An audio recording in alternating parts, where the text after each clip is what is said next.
mattina nella sede centrale del liceo Duca degli Abruzzi di Treviso manomesso il dispositivo antincendio, studenti e personale scolastico evacuati, caccia ai responsabili. Cresce il fenomeno delle baby gang, in aumento anche maltrattamenti in famiglie e minori con disturbi psichici, l'allarme lanciato all'inaugurazione dell'anno giudiziario. Tentata rapina al ristorante cinese di Via Veniera a Treviso, intanto il sindaco Conte replica a Fratelli d'Italia che sollecita il cronoprogramma dell'installazione delle nuove telecamere di videosorveglianza. Schianto frontale a Vallà di Riese, feriti una 35enne di Castello di Godoghe e un 62enne di Mussolente, quest'ultimo grave in ospedale. Domani 1328 amministratori della Marca chiamati a votare dalle 9 alle 20 il nuovo presidente della provincia, sfida tra il sindaco di Roncade e quello di Zarobranco, col primo favoritissimo alla guida del centrodestra. Centrodestra di ieri e di oggi, ma anche volti del centro-sinistra nel Padovano, il tradizionale ritrovo trasversale della politica veneta, dai commenti caustici alle alleanze nate tra un piatto e l'altro. Bimbo lasciato a piedi dal bus, la Fondazione Milano Cortina lo invita alla cerimonia di apertura delle Olimpiadi, dove avrà un ruolo, intanto è marcia indietro sul rincaro che aveva fatto scoppiare il caso. La mamma racconta della proposta di Malagò, accettata con gioia, felici anche per il ritorno della tariffa del bus alla normalità, battaglia vinta da un bambino. Festa grande a Breda di Piave per i 103 anni di Assunta De Zottis, anima ultima della famiglia dei fondatori della nota azienda di vivai di Saletto. Buonasera, bentrovati, eccoci in diretta dunque con l'edizione di Treviso dei nostri telegiornali. E allora partiamo da quello che è avvenuto ieri mattina al liceo Duca degli Abruzzi di Treviso, sede centrale in centro città, manomesso il dispositivo antincendio con studenti e personale scolastico evacuati, azioni che possono avere conseguenze penali. È stato così che si è espresso il presidente della provincia Stefano Marcon.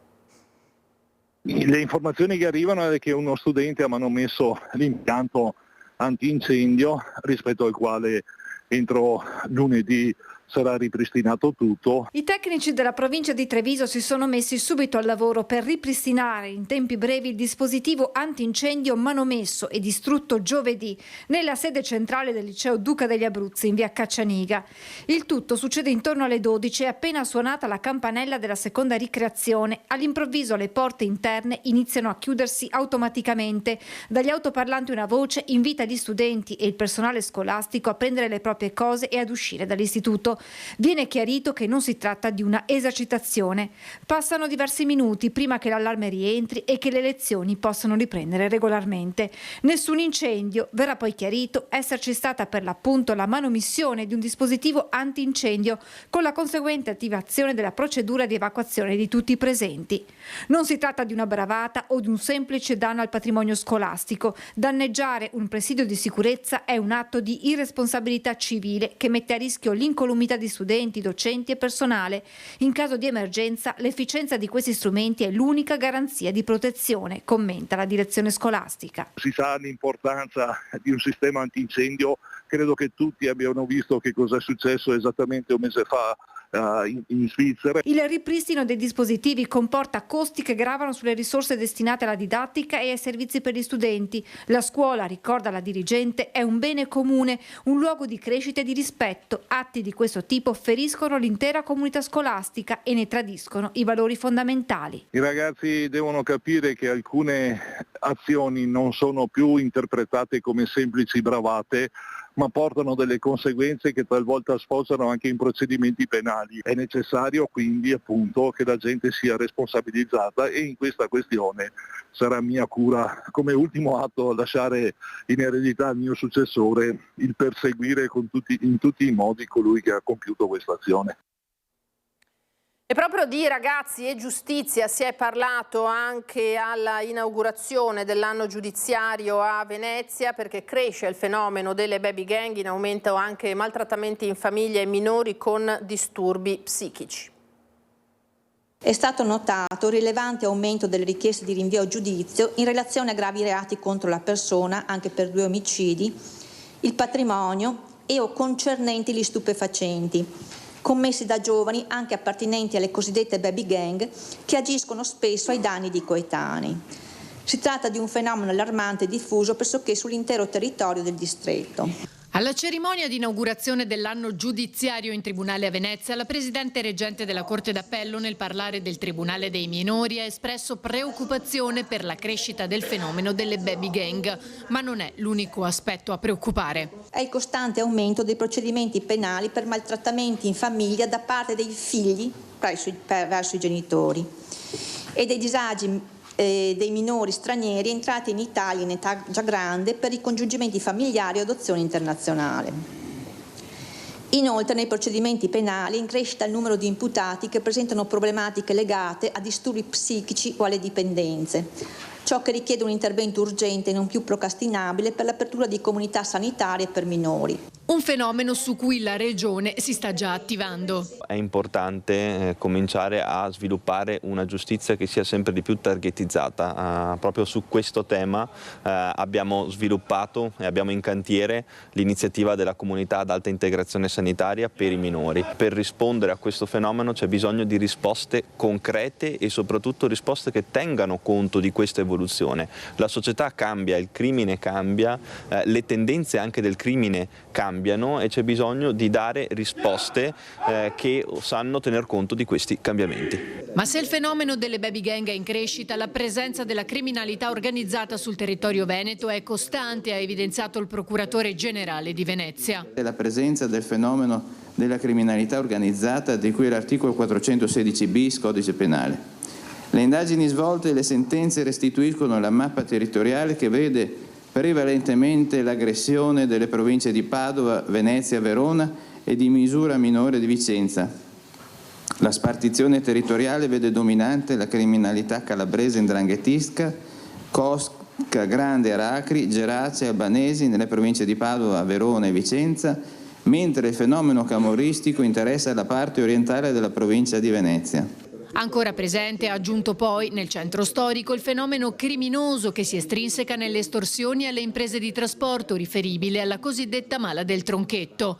Ma la cerimonia dell'anno giudiziario è stata anche l'occasione per denunciare ancora una volta la carenza d'organico e non solo, e fare infine un appunto sulla riforma della giustizia. Siamo diventati il fanalino di coda. Una volta era un onore lavorare in tribunale alla Procura della Repubblica, adesso è diventato, diciamo, il luogo di rifugio di coloro che scappano anche dalla regione, dagli ospedali dove facevano gli inservienti, non sanno nemmeno accendere un computer, le nostre piante organiche così, fatto un bel maquillage, no? Sembra che ci sia minor vacanza di organico e invece semplicemente è coperto con persone non formate, quindi ci obbligano, evviva la digitalizzazione della giustizia, ma non ci date i computer, non ci date la rete, non ci date il personale specializzato e formato. La separazione delle carriere, l'istituzione di un doppio consiglio della magistratura e l'istituzione dell'alta corte, oltre che essere, comportare dei costi molto impegnativi per lo Stato, non apporterà nessun beneficio all'amministrazione della giustizia, cioè non incide sull'efficienza.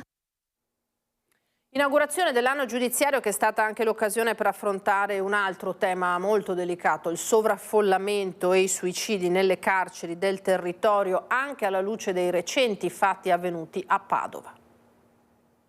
Non sono fenomeni semplici, vanno combattuti ovviamente con un'azione congiunta e in questo ringrazio anche qui la Regione Veneto che è assolutamente disponibile, il rapporto ovviamente tra amministrazione penitenziaria da un lato a tutti i livelli e Regione deve proseguire perché il servizio sanitario è importante, il servizio di assistenza, il servizio socio-psichiatrico anche è fondamentale. Intervenendo alla cerimonia di inaugurazione dell'anno giudiziario a Venezia, il sottosegretario alla giustizia Ostellari ha affrontato il tema dei suicidi in carcere, l'ultimo avvenuto a Padova. Un fenomeno che non si arresta e su cui ha puntato il dito anche il presidente del Consiglio dell'Ordine degli Avvocati, Bortoluzzi. Non intendo sottrarmi all'obbligo e al diritto di denunciare la barbarie della situazione carceraria in Italia. Ma la situazione dei detenuti e delle detenute non può e non deve essere affrontata con calma e con lentezza. Il numero dei suicidi non è più tollerabile, non è degno di un paese che vuole essere civile. Quello che non voglio è che i suicidi risolvano il problema del sovraffollamento. Ostellari ha poi ribadito l'importanza del lavoro per reintegrare i detenuti. Il lavoro consente davvero di abbattere la recidiva, di tranquillizzare tutti. Una volta imparato un mestiere, quando esci, per il 98% dei casi non delinqui più. E credo che questo sia il grande obiettivo che dobbiamo raggiungere. Parlando infine della riforma della giustizia, il sottosegretario ha dichiarato: La necessità di affrontare un dibattito che rischia di diventare solo uno scontro tra di noi. Invece la finalità è quella di parlare ai cittadini.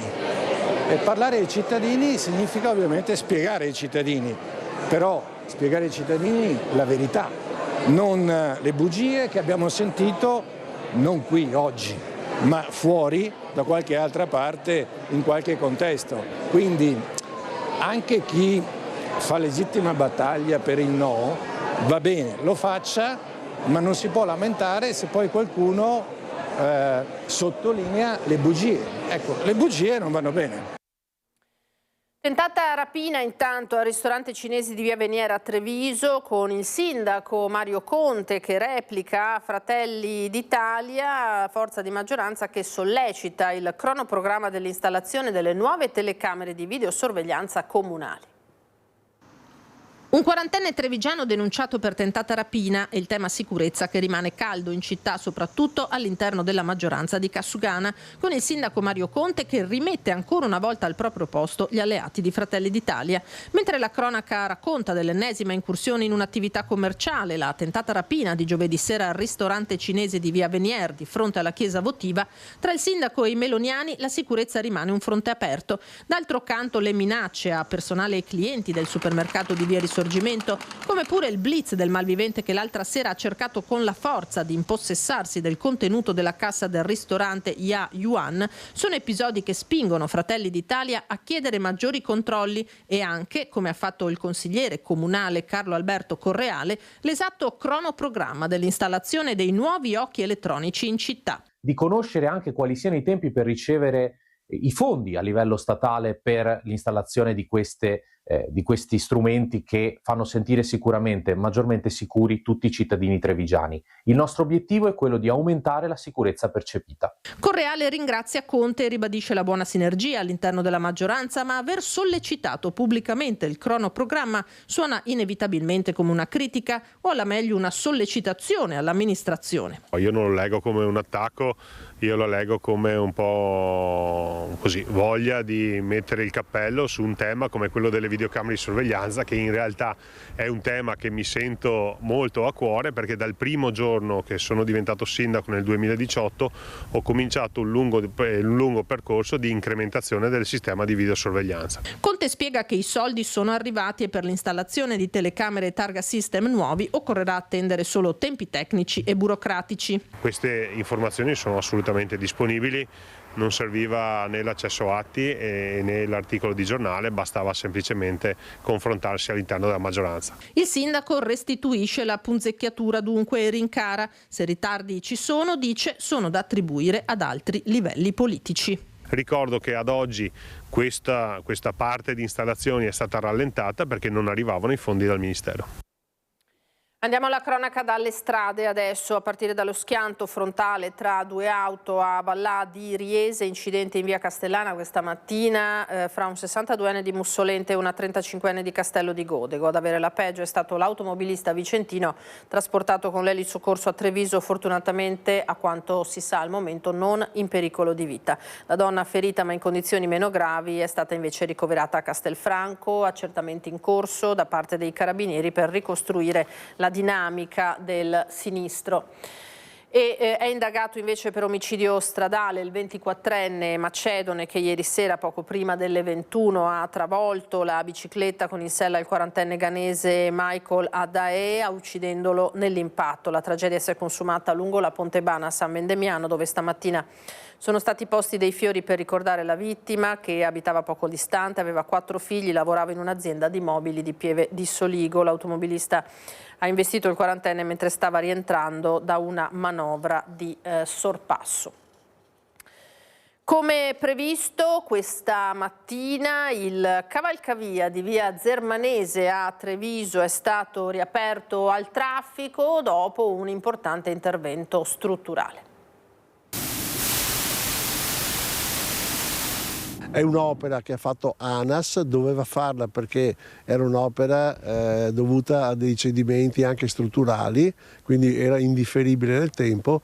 Devo dire che sono stati bravi, hanno mantenuto le promesse, dicevano di aprire il 31 e a questa data hanno aperto. Tempistiche dunque rispettate. Il cavalcavia di via Zermanese, strategico per la viabilità di quest'area della città, ha riaperto al traffico dopo l'intervento strutturale che ha interessato anche il rifacimento della pavimentazione e l'installazione di nuovi guardrail.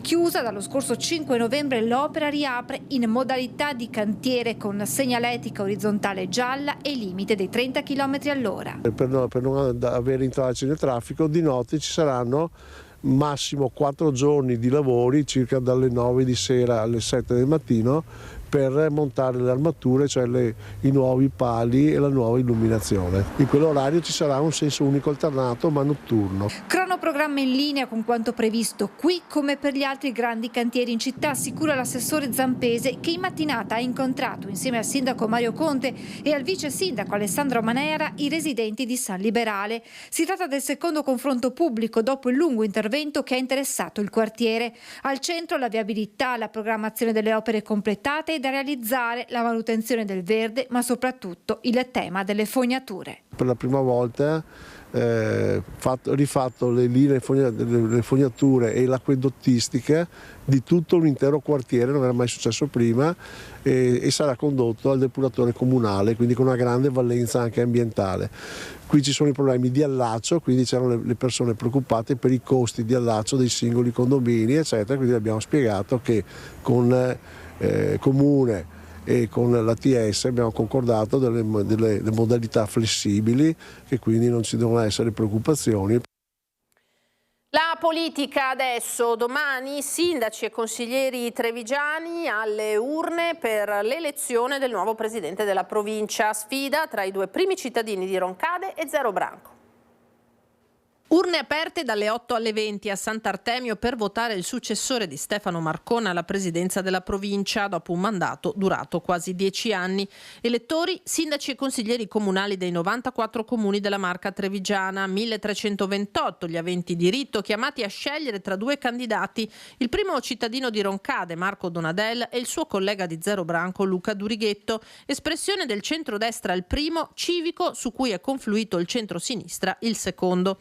Ma che ci possa essere un travaso di voti da una parte all'altra, a prescindere dall'appartenenza politica, non è da escludere. L'auspicio di Donadel la dice lunga. Mi aspetto che vada tutto nel migliore dei modi, con tutto il centrodestra unito, pronto a sostenermi, e pertanto spero che l'esito sia favorevole domani sera alle 9:30. Il risultato sarà tutto da vedere, si vedrà domani sera. L'importante secondo me è che le cose però si svolgano in un clima sereno, pacifico e tranquillo, che non ci siano tensioni dell'ultimo minuto. Provincia ente di secondo livello che, in attesa dell'ennesima revisione della norma, la discussione sull'elezione diretta da parte dei cittadini è tuttora in corso, continua a occuparsi di questioni vitali come viabilità ed edilizia scolastica. Abbiamo visto che la legge del Rio, che voleva abolire, eliminare le province, è stato un fallimento.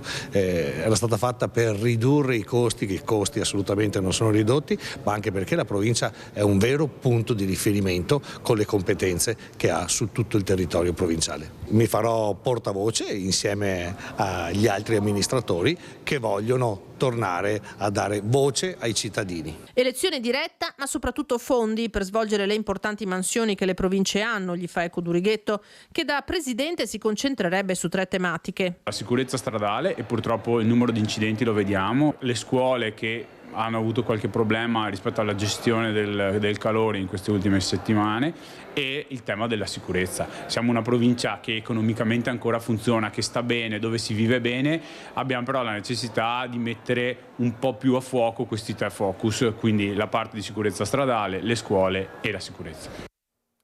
E ora ora torniamo sul tema del passaggio dei comuni della Marca Orientale al Friuli Venezia Giulia. Il sindaco di Cessalto dice no all'ipotesi di un referendum che invece è perorata da alcuni suoi colleghi. Dobbiamo puntare su fusioni e provincia elettiva, dice. Il dibattito è aperto anche nei territori, da Porto Buffolè a Meduna.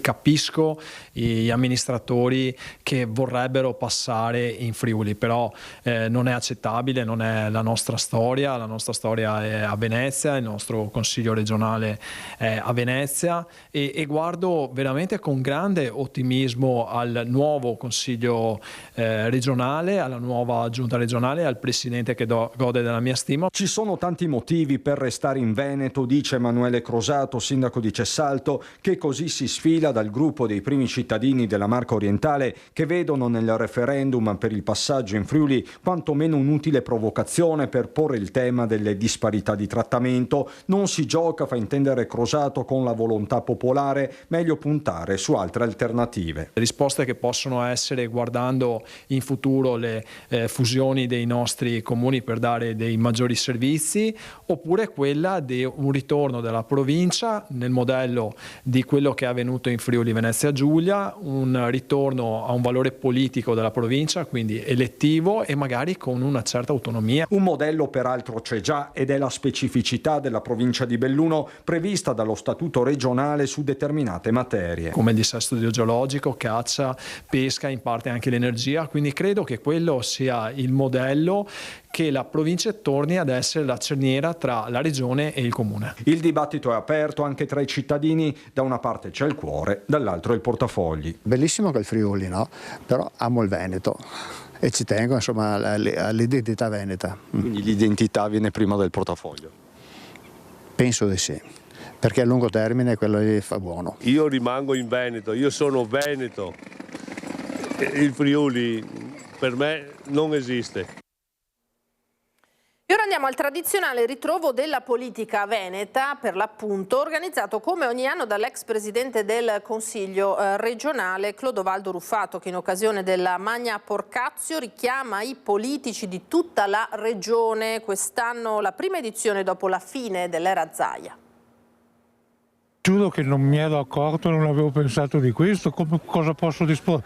Che non me ne frega niente. Il tocco frizzante alla giornata, anche se detto con fare sornione, lo mette Giancarlo Galan al suo arrivo. Tabaro nero, sorriso smagliante, cerca di non commentare, ma poi lui, che è il passato remoto di Palazzo Balbi, sgancia il suo giudizio sul passato prossimo e sul presente della regione.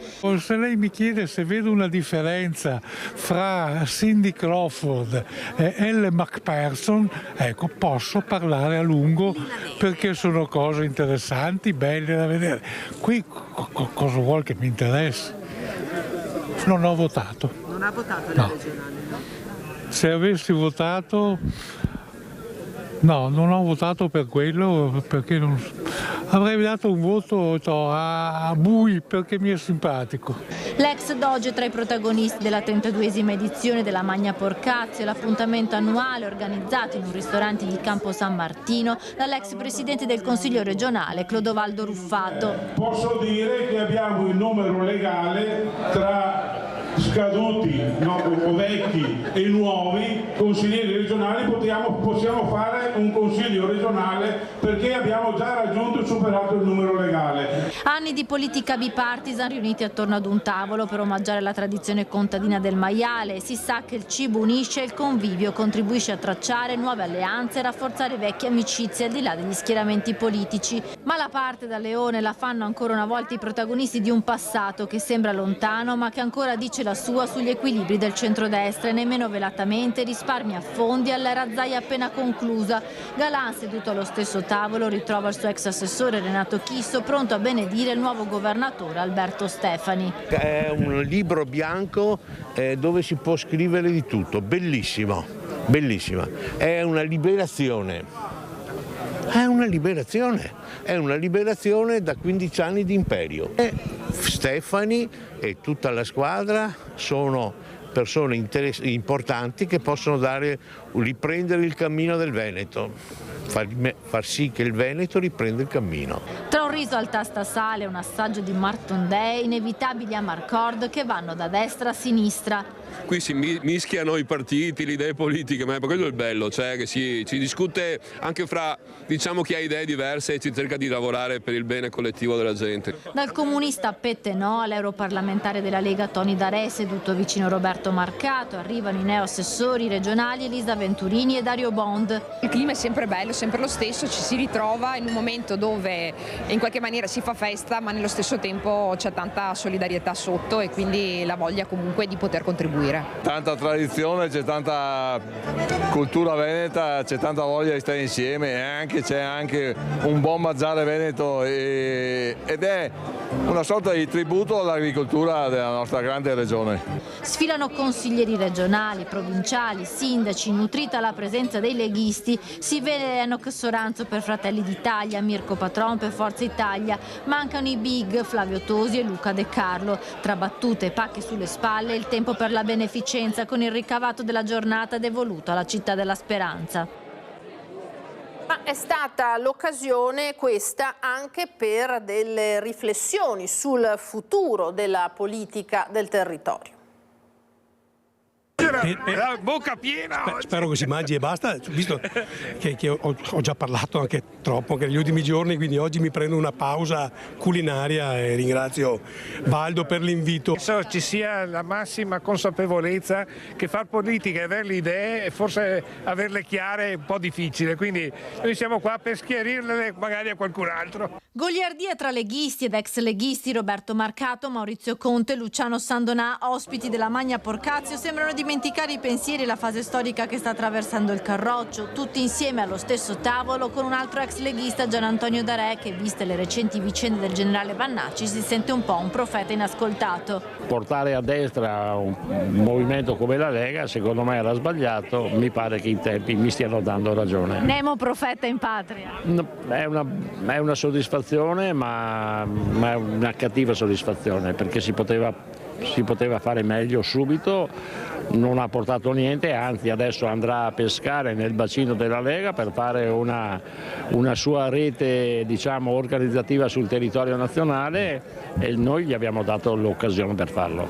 Molti anche i sindaci leghisti presenti e arrivati da tutta la regione. È l'occasione per vedere tanti ex colleghi, ma anche colleghi attuali, sindaci, amministratori del Veneto, quindi è un momento di ritrovo che non serve solamente per scambiarci le idee o confrontarci su vari temi politici, ma anche per un ritrovo tra amici dopo aver vissuto un periodo intenso all'interno del Consiglio regionale. Diventa innanzitutto un momento conviviale per ritrovarsi, poi in fondo, al di là dello schieramento, dell'appartenenza, lavoriamo tutti per il bene del territorio e quindi non c'è meglio occasione. La compagine leghista di sicuro la più nutrita, seguita da Forza Italia, meno i volti di Fratelli d'Italia rispetto alle precedenti edizioni della Magna Porcazio. Non manca nemmeno l'ala degli indipendentisti veneti. Sono indefessamente impegnato sul mio punto e quindi non mollo. Adesso per aggirare una sentenza inconsulta, e non a caso dico così, della Corte Costituzionale, ho lanciato un'idea che ha destabilizzato e destabilizzerà non solo il Veneto, nel senso della politica veneta, ma anche Roma, con la fusione del Veneto e Friuli, e la porteremo al risultato. Noi adesso andiamo per qualche istante in pubblicità, come sempre rimanete con noi.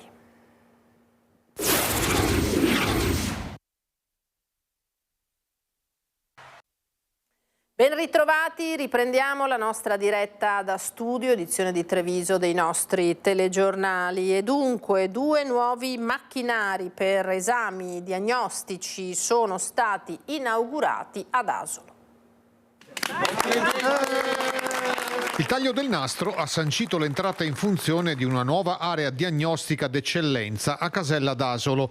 Si tratta di una risonanza magnetica ad alto campo e di un tomografo computerizzato di ultima generazione. Entrambi i macchinari sfruttano l'intelligenza artificiale. Nel caso della risonanza magnetica abbiamo una riduzione veramente importante della durata dell'esame e nello stesso tempo abbiamo anche un aumento sostanziale della risoluzione spaziale. e quindi della risoluzione e quindi della qualità dell'immagine. Quindi abbiamo la possibilità di mettere a disposizione del medico immagini di qualità e di rendere l'esame molto più tollerabile dal punto di vista del paziente. A Villa Colomba è stato necessario un importante investimento economico.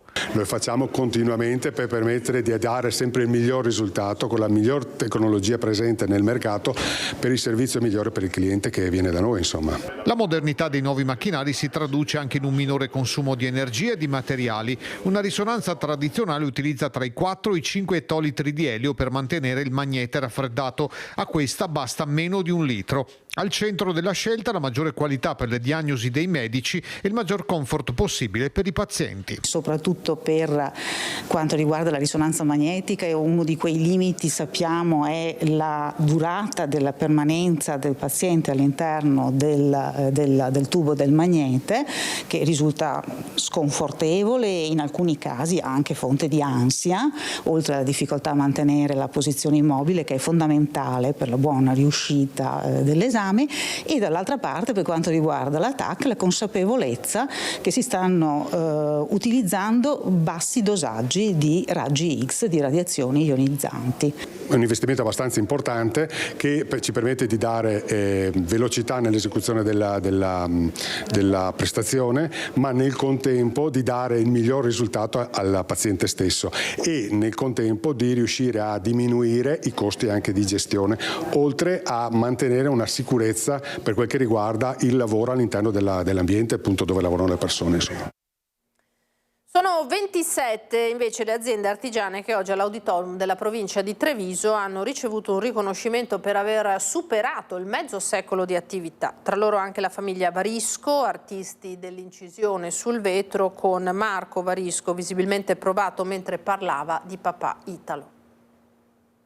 Sta affrontando una situazione molto impegnativa, quindi avrei voluto averlo qui come mia mamma, che abbiamo sta passando, però questo premio è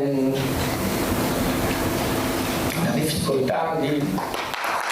La voce rotta dalle emozioni di Marco, che parla del padre maestro Italo Varisco, è stato il momento più toccante della cerimonia per i riconoscimenti di Confartigianato Treviso a 27 imprese artigiane che hanno tagliato e in gran parte superato il traguardo del mezzo secolo di attività.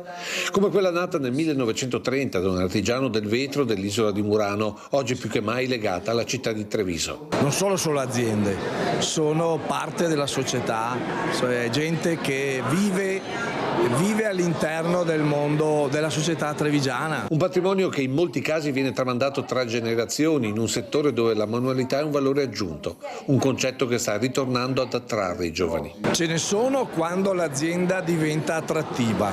Stiamo per lanciare un progetto che riguarda anche i giovani e le scuole. Oggi non ci sono più alibi per nessuno, quindi se vogliamo continuare ad avere questo tipo di società, questo tipo di tessuto economico e sociale, dobbiamo tutti fare la nostra parte, quindi io mi aspetto dalle istituzioni e dalle scuole un aiuto. Attività che si imparano da apprendisti nelle aziende e che poi sono di stimolo per creare la propria impresa. Abbiamo fatto partire 19 aziende, pensiamo che si possa collaborare anche dopo che queste si sono staccate, non concorrenza, perché ognuno porta qualcosa e insieme si fa la forza per fare lavori anche migliori e più grandi. Aziende dove alla manualità si aggiunge una continua innovazione tecnologica che in diversi casi allarga i confini. Siamo un'azienda molto particolare, siamo un'azienda piccola che fa un prodotto molto curato e che viene apprezzato soprattutto all'estero. E proprio per ampliare i mercati, gli artigiani trevigiani molto presto porteranno i loro prodotti in Cina e non solo. Abbiamo degli uffici nel nostro Far East e noi vorremmo approfittare di questo canale. Il Centro Marca Banca, CMB in particolare, avvierà nei prossimi mesi un percorso per portare questa manualità, questi prodotti anche diciamo nel Far East in generale, perché non c'è solo Cina, però ricordiamoci, è un mercato importante che apprezza la capacità di questi artigiani di produrre per quello che sanno fare. E con le immagini invece andiamo alla festa di oggi pomeriggio a Saletto di Breda di Piave per il traguardo raggiunto da Assunta De Zottis. Eccola qua che con i suoi 103 anni è la cittadina più anziana di Breda di Piave, nata il 31 gennaio del 23, ultima di 7 fratelli, è stata festeggiata con grande emozione dai figli Sergio, Gianni e Fiorenza, dai parenti e tutta la famiglia riunita. A portare gli auguri li avete visti della comunità anche il sindaco Cristiano Mosole e il parroco Don Mario Rossetto. Figlia dei primi vivaisti di Saletto, Assunta ha dedicato la sua vita al lavoro della terra e alla famiglia costruita col marito Guerrino Zabotti, distinguendosi negli anni anche come maestra di uncinetto e ricamo. Tutta Saletto si stringe attorno a lei, esempio vivente di forza, dedizione e radici profonde. Voltiamo pagina adesso, andiamo allo sport, al rugby. Il pari a Monigo complica la vita in campionato al Benetton, ma la sosta per il 6 Nazioni servirà per raccogliere energie e concentrazione.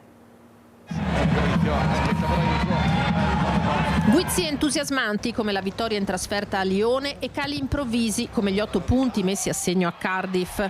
Oppure la ripresa in colore disputata a Monigo contro lo Scarlets. Benetton Rugby, gioie e dolori, le prime in coppa, i secondi in campionato. In casa contro i gallesi ci si ferma sul pari, 20-20, e nel post partita coach Callum McRae, il cui ritorno in Scozia a fine stagione è già stato annunciato, deve prendere atto con amarezza di una discontinuità che può anche costare caro. I biancoverdi partono bene a Monigo e dopo i primi minuti in cui le due compagini prendono reciprocamente le misure, si assestano in difesa e organizzano con efficacia il gioco offensivo. 13-3 il risultato all'intervallo a favore dei trevigiani, che al rientro in campo non ritrovano però la solidità della prima frazione. La nebbia si fa più densa su Monigo, il meteo influisce anche sul rendimento dei giocatori. I gallesi, rientrati in campo con maggiore determinazione rispetto ai padroni di casa, prendono in mano la situazione e riescono a rimontare, agguantando il sorpasso sul 13-15. Il Benetton fatica ma trova lo slancio per il 20-15 grazie alla meta realizzata da Alessandro Garbisi. Ben lungi dall'essere definitivamente domati, i britannici trovano invece il 20 pari. Occasioni per entrambi fino alla fine, ma il punteggio rimane invariato. Le ambizioni di Treviso erano altre. La sosta per il 6 Nazioni vale come un time out chiamato per rimettere insieme le idee, in attesa di tornare in campo proprio in United Rugby Championship contro un'altra compagine gallese, i Dragons, il 28 febbraio in trasferta. E adesso invece ci spostiamo con le notizie nel bellunese.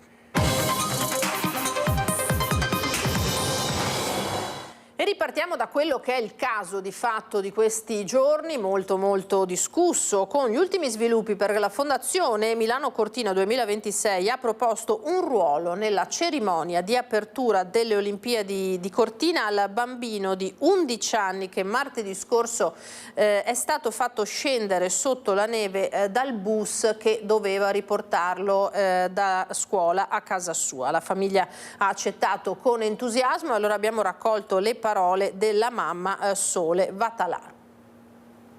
Sono stata contattata da Giovanni Malagò in persona e all'inizio ero incredula, pensavo ad uno scherzo perché non mi sembrava una cosa troppo grande e invece era proprio lui e mi ha detto che hanno pensato che erano dispiaciuti dell'accaduto, molto vicini a Riccardo e che per scaldargli il cuore avevano deciso di invitarlo alla cerimonia di apertura delle Olimpiadi. Anche quando l'ho detto al bambino, anche lui non ci credeva, continuava a dire no ma mamma dai stai scherzando, dimmi se stai scherzando, perché non ci credeva proprio ed è contentissimo, non credo di averlo mai vista così entusiasta. Questa cosa veramente dell'incredibile. Per ora stiamo facendo tutta la parte burocratica di permessi e quant'altro perché è anche un minore, quindi però entro mercoledì troveranno un ruolo, insomma, gli diranno meglio. Siamo passati letteralmente dalle stalle alle stelle perché la prima sera eravamo tutti molto sconfortati, io arrabbiata, prima preoccupata poi arrabbiata e il bimbo anche, insomma non stava bene fisicamente, in più era molto demoralizzato, si sentiva un po', come un po' bullizzato, comunque messo da parte e invece adesso vederlo così felice veramente mi riempie il cuore. E poi un'altra cosa di cui sono molto felice dice che da oggi i biglietti per i residenti del pullman sono tornati alle tariffe ordinarie, quindi è stata una bella battaglia vinta non da un comitato, da sindaci o da chissà chi, ma semplicemente da un bambino di 11 anni da solo, un po' come Davide contro Golia. Cioè in realtà non da solo, perché è stato supportato da tutti quelli che gli sono stati vicini spiritualmente, ecco. Però insomma un motivo di orgoglio, ecco. Anche oggi l'hanno ringraziato, ha detto grazie a te paghiamo meno di corriera, quindi è stato molto bello anche questo. E come ricordava la mamma di Riccardo, l'avete sentito, è marcia indietro dunque sul rincaro del bus Calalzo Cortina, quei 10 euro che avevano fatto scoppiare il caso. Torna la tariffa ordinaria da 2,50 euro per residenti e pendolari, la decisione del presidente della provincia Padrin. Oggi io ho fatto un atto del Presidente condiviso con l'ente di governo e con tutti gli altri enti affinché si potesse ripristinare per i residenti e i pendolari la bigliettazione, il ticket di viaggio che prima del ticket olimpico veniva applicato, e quindi la fascia chilometrica. Dopo il caso del bambino che non aveva il biglietto necessario e le polemiche che ne sono scaturite, sono quindi cambiate nuovamente le tariffe sulle corriere della linea 30. Questa linea è stata potenziata con dei pullman ogni mezz'ora. Un potenziamento ha dei costi e dei costi in parte sono stati inseriti in tariffazione. In proposito è stato annunciato da Assoutenti un esposto avente come oggetto proprio gli aumenti dei biglietti in vista delle Olimpiadi invernali, destinatarie alle autorità di regolarizzazione dei trasporti e l'antitrust.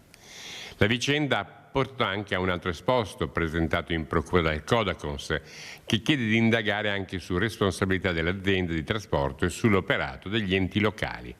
Intanto sono arrivate le scuse di Salvatore Russotto, 61 anni, l'autista reo di non aver fatto salire un bimbo di 11 anni sulla corriera che guidava e per questo sospeso dall'azienda di trasporto. Ne hanno scritto e parlato veramente, forse anche troppo, di una vicenda che però va condannata sotto tutti i punti di vista.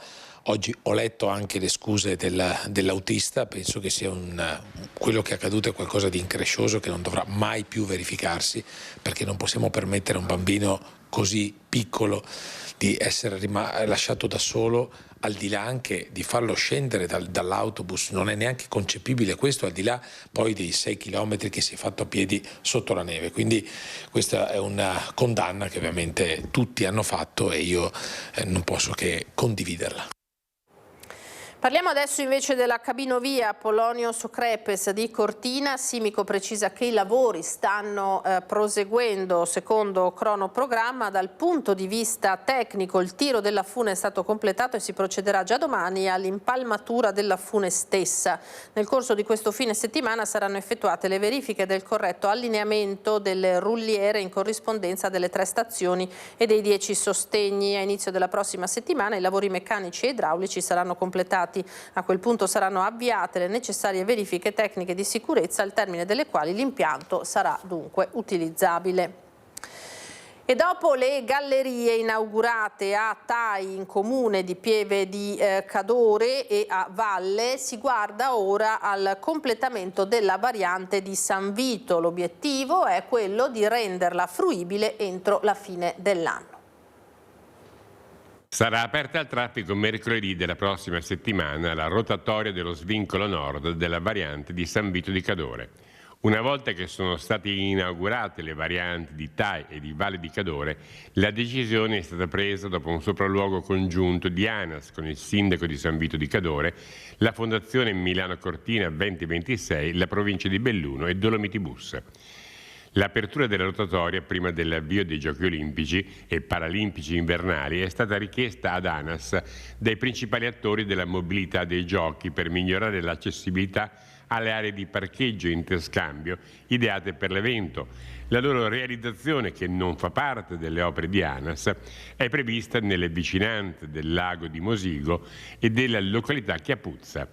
C'è invece ancora da attendere per la galleria, ma l'obiettivo è completarla entro fine anno. Sulla parte dell'opera complessivamente abbiamo riprogrammato tutto. Quello che ci interessava oggi era finire il tratto della rotonda e questo l'abbiamo fatto. La riprogrammazione sarà nell'estate, non prima, perché le opere da fare nella valle sono abbastanza particolari. Comunque con l'impresa abbiamo fatto una tregua per questi giorni e quando sarà finita la tregua faremo la programmazione definitiva. Le opere strutturali sono state fatte, i disguidi che sono avvenuti in corso d'opera, ad esempio quell'abbassamento della strada quando è stata caricata, i ponti che insomma erano da mettere a posto, le interferenze sono state numerosissime, qualcuno anche imprevista, sono state tutte quante superate. Adesso, torno a ripetere, basta gettare, diciamo così, con le infrastrutture, quelle sul viadotto, quello davanti a Serdes, il ponte su Russeco, ma poi la pavimentazione. Quindi insomma mi pare che io la giro quasi ogni settimana e la strada c'è. E San Vito quanto sarebbe importante, quanto sarà importante? Allora quella strada lì è stata pensata, sapete quanti anni fa? Molti anni fa. No, 1968. Vi do un'anteprima, è nel piano rotatore. Riuscire a completarla sarebbe un sogno di generazioni. Con questo servizio noi ci fermiamo, grazie per averci seguito, come sempre adesso le previsioni del tempo, vi auguro una buona serata e come sempre anche una buona domenica, arrivederci.